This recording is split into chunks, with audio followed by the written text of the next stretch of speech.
Assalamualaikum dan salam sejahtera semua. Selamat datang ke Diadok My Channel.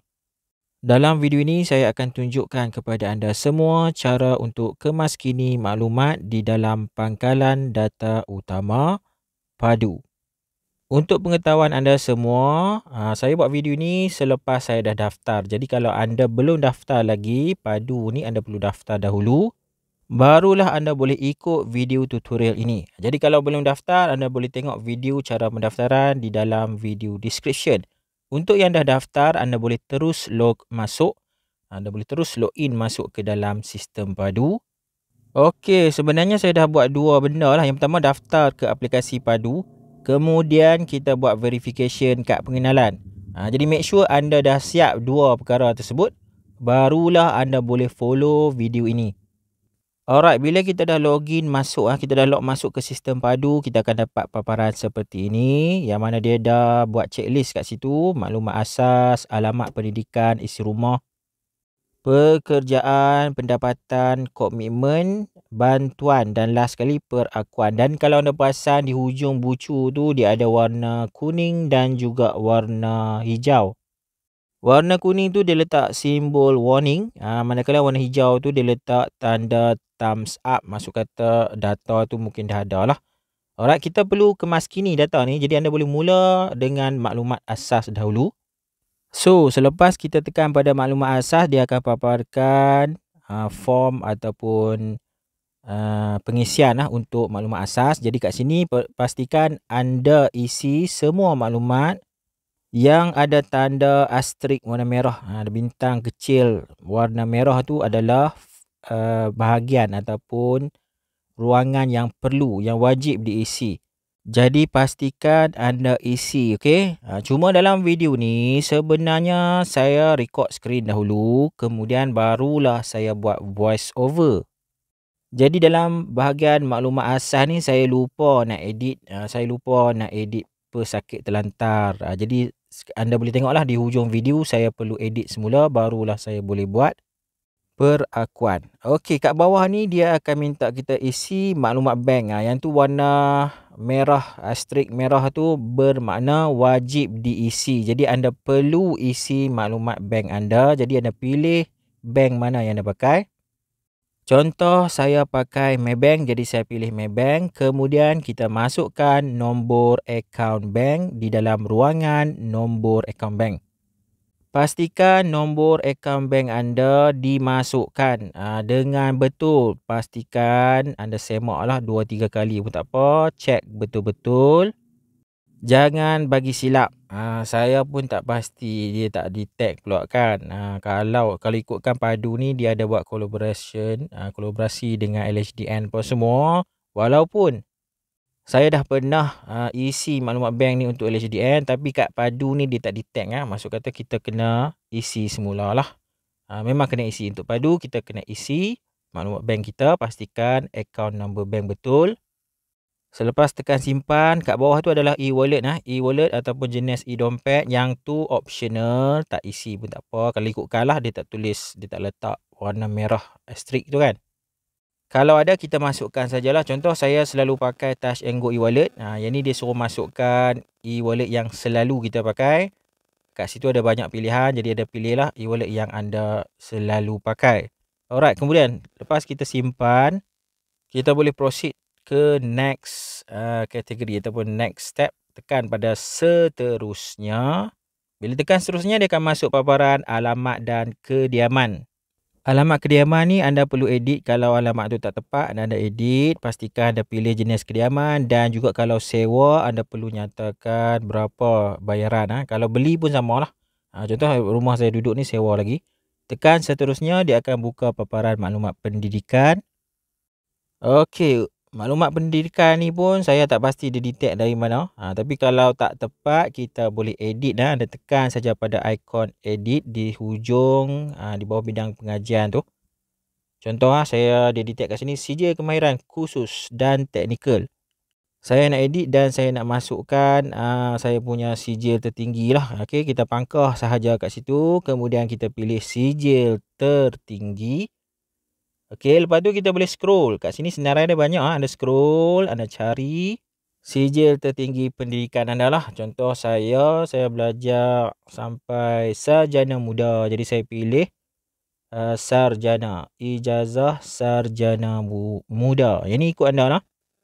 Kemudian kita masukkan bidang pengajian. Okey, bidang ni kalau ikutkan saya sarjana muda sains computer science. Tapi kat sini tak boleh jumpa, tak cari dia tak keluar. Anda boleh type tengok di bawah bidang pengajian tu. Sekiranya kita tak dapat maklumat yang tepat, anda ambil lah yang dekat dengan pendidikan anda kan, dekat dengan bidang yang anda ambil. Contoh, saya ambil sarjana muda sains computer science. Kalau tengok paling dekat kat sini adalah teknologi maklumat lah. Jadi saya ambil je lah. Okey, kalau anda ijazah sarjana muda kejuruteraan, jadi carilah kejuruteraan lah. Okey, kalau dah confirm ni, anda tekan je button simpan dan kita tekan pada button seterusnya. Okey, selesai ni tekan seterusnya. Next ialah maklumat berkenaan dengan isi rumah. Dalam paparan isi rumah ni ada banyak maklumat yang perlu kita baca. Kalau anda tengok kat situ, dia dah bagi tahu siap-siap lah maklumat isi rumah. Hanya ketua isi rumah dalam kurungan KIR sahaja yang boleh mengemaskini senarai ahli isi rumah. Jadi kalau anda adalah ketua isi rumah, jadi anda perlu update kemaskini ahli isi rumah. Kalau anda bukan ketua isi rumah, anda tak perlu isi maklumat ahli isi rumah lain lah. Okey. Jadi kat sini kalau ditulis kat situ, ketua isi rumah ialah salah seorang ahli isi rumah, sama ada lelaki atau perempuan, yang mempunyai pendapatan dan berumur 18 tahun ke atas. Jadi tak semestinya ayah atau mak. Mungkinlah kalau keluarga tu ibu dan ayah dah tak ada, abang yang jadi ketua isi rumah. Jadi abang lah yang perlu isi, okey. Ataupun ibu tunggal ataupun bapa tunggal kan. Bapa okey lah, bapa isi kan. Contoh kalau kematian suami, ibu dan anak, jadi ibu boleh isi. Alright, cuma kat sini dia kata yang ada pendapatan dan menanggung semua ataupun sebahagian besar. Kalaulah ibu ada anak yang bekerja, anak tu yang tanggung boleh kata sebahagian besar perbelanjaan rumah, jadi anak tu yang isi. Okey, untuk kes saya ni, saya adalah sebagai ketua isi rumah. Jadi saya kena isilah maklumat ahli isi rumah saya. Okey, untuk ahli isi rumah ni ialah merujuk kepada mereka yang tinggal bersama dalam satu rumah menggunakan peruntukan yang sama untuk bayaran utiliti, keperluan dapur dan kehidupan seharian. Ahli isi rumah boleh terdiri pada mereka yang mempunyai talian persaudaraan ataupun tidak. Okey, saya ahli ketua, saya adalah ketua isi rumah, jadi saya pilih saya adalah ketua isi rumah. Kemudian tekan simpan. Okey, selepas selesai simpan, kita perlu masukkan maklumat isi rumah. Jadi dia bagi tahu kat bawah tu kan, ahli isi rumah boleh terdiri daripada mereka yang mempunyai talian persaudaraan atau tidak. Jadi kalau keluarga angkat, anak angkat pun kita kena isi juga kat sini ya. Anda tengok saya sekarang ni ketua isi rumah dah ada maklumat. Jadi kita tekan saja pada button tambah ahli isi rumah. Tekan pada tambah ahli isi rumah. Kemudian kita isi semua form yang berkenaan. Contoh, yang ni saya masukkan maklumat isteri saya dulu, warga negara, nama penuh dia. Okey, yang ni sebaiknya kita tengok dekat my card lah, kad pengenalan lah. Tengok dekat my card, pastikan nama ejaan tu betul. Kemudian masukkan nombor kad pengenalan. Sebaik-baiknya anda peganglah my card tu, tengok betul-betul jangan bagi silap. Nama, nombor kad pengenalan, jangan bagi silap. Kemudian untuk option pesakit terlantar tu tidak, jadi kita pilih tidak lah. Seterusnya hubungan pertalian dengan ketua isi rumah. Ini isteri saya, jadi saya ambil isteri/suami. Baik, make sure semua maklumat ni tepat. Yang paling penting nama dan kad pengenalan mesti betul. Kemudian tekan pada button simpan. Alright, selesai. Saya dah masukkan satu ahli isi rumah. Jadi kita boleh terus ulang balik langkah yang sama. Tekan pada button tambah ahli. Tambah ahli isi rumah. Kemudian anda masukkan semua ahli isi rumah yang anda tanggung. Contoh, rumah saya ni ada 6 orang lah. Kami 6 beranak. Jadi semua kalau tengok tu ada 6 data, 6 baris. Make sure nama dan nombor kad pengenalan tepat seperti dalam MyCard ataupun MyKit. Okey, semua maklumat ni anda perlu isi untuk ahli si rumah, termasuk anak angkat pun termasuklah. Kalau anda ada anak angkat, make sure anda isi masuk ke dalam ahli isi rumah. Okey, dan satu lagi jangan lupa untuk anak-anak kita yang belajar, pastikan kita pilih option pelajar. Dia ada kat situ, jangan silap pilih. Kalau dah confirm betul, kita tekan pada seterusnya. Next ialah maklumat berkenaan pekerjaan. Kalau tengok kat sini, saya mungkin kerja kerajaan, dia dah ada data kat sini.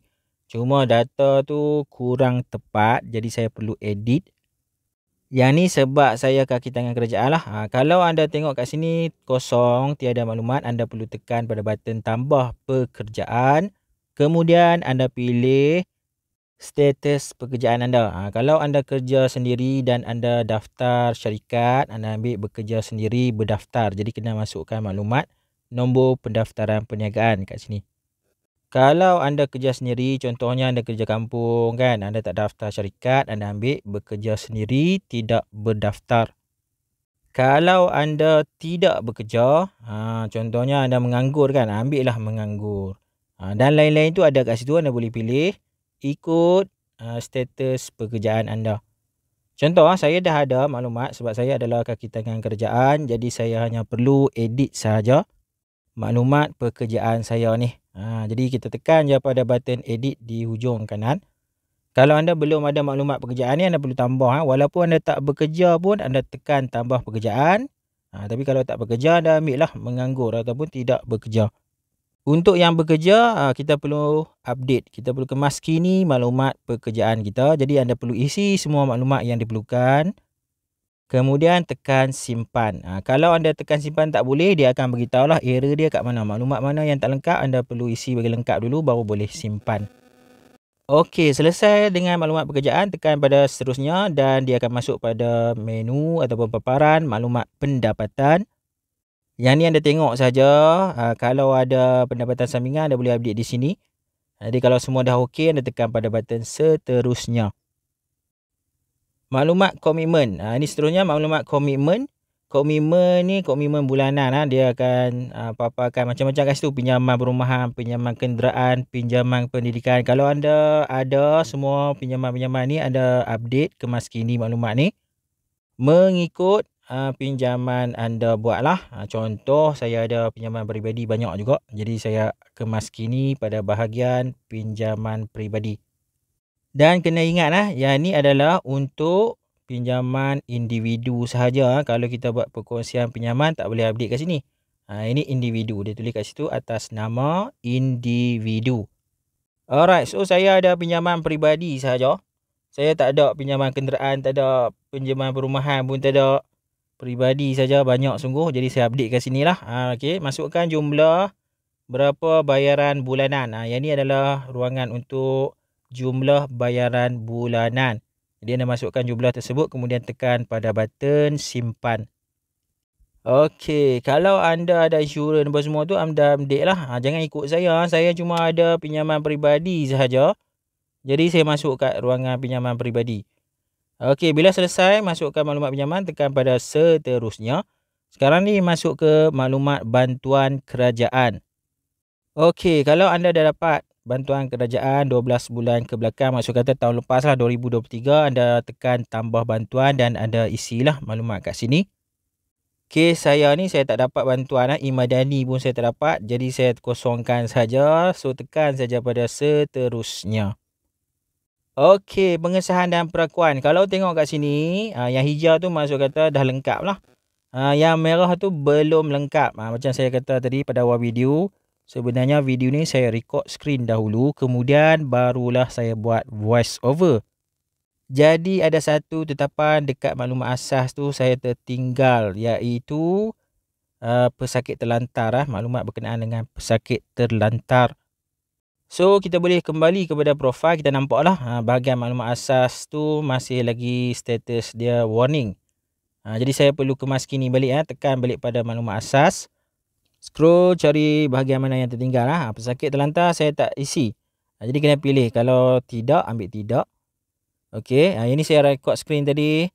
Saya record dulu, lepas tu baru voice over kan. Saya lupa buat benda ini. Tekan simpan lah.